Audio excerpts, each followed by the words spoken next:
Hello বন্ধুরা, তোমরা সবাই কেমন আছো? আজকের এই ব্লগটা পুরোপুরি আমার দিদির জন্মদিন নিয়ে। তো এখন আমি বেরিয়ে পড়েছি দিদির বাড়ির উদ্দেশ্যে, তো ওখানেই যাওয়া যাক। সো ফাইনালি আমি দিদির বাড়িতে চলে এসেছি।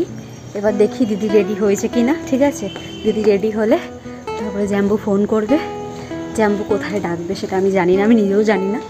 চলে এসেছি, টুকুস টুকুস করে হেঁটে চলে গেলাম। কিরে,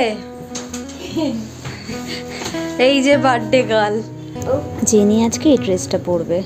94 খুব সুন্দর লাগে। ফ্রক আছে তোর? ফ্রক ওকে যা বলিও তাই বিশ্বাস করে নেয়। মানে এখনো কিছু ঠিক করেনি কি জামা পরবে না পরবে। আর আমাকে দেখো, আমি কত তাড়াতাড়ি চলে এসেছি। আর জেনিকে দেখো রেডি হচ্ছে, জানি যে একটু বেরানোর আছে, তারপরও টাইম আমি সময় পাইনি একদম। দেখো তুই কি পারছিস না নাকি?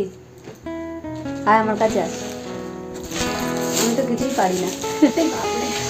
আমাকেও কাজে লাগিয়ে দিয়েছে। কি বলবো কে মা? হ্যাঁ আবার তুই এসব দেখছি মার খাবে বোন। খুব সুন্দরই লাগছে। এই দেখো আমাকেও দেখে নেই, একই দেরি হয়ে গেছে, তার মধ্যে আমি ফাজলামো করছিলাম। দেখো গাইস, নেল পলিশ পড়ছে। এত ব্যস্ত মানুষ, কি বলবো আর। আজকে ওনারই জন্মদিন, সুন্দর লাগছে ওনাকে খুব। সেলিব্রিটি দেখেছ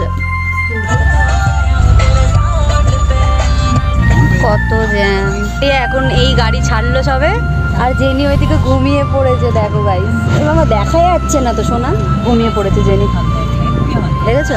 জ্যাম্বু উবের বুক করে দিয়েছিল, তো তাতে আমি দিদি জেনি বেরিয়ে পড়েছি। জানি না কোন লোকেশনে যাচ্ছি, গিয়ে দেখতে পারবো। आसमानों को छू ले तू, ये दुआ हमारी है। अपनी उम्र भी हमने तो हंस कर तुम पे वारी है तेरे जन्म का सवार आए। কি সুন্দরভাবে সারপ্রাইজ দিয়েছে জ্যাম্বো দিদিকে, খুব ভালো লাগছে। কেকটা কিন্তু দারুণ টেস্টি ছিল। যখন দিদি এন্ট্রি করছিল তখন দিদিকে এই ফ্লাওয়ারটা দেওয়া হয়েছিল, সেই মোমেন্টটা আমার ক্যাপচার করা হয়নি। সেলিব্রিটি ফিল হচ্ছে না একটা? এইভাবেই ক্যামেরা করতে হয়।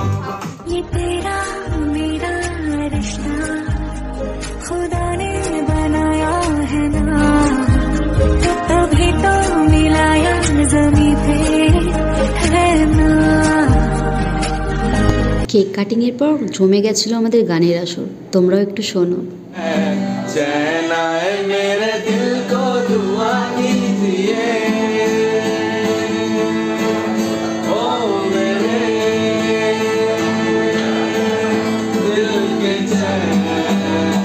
भूख लगी भूख लगी भूख लगी भूख लगी जोरों की भूख लगी।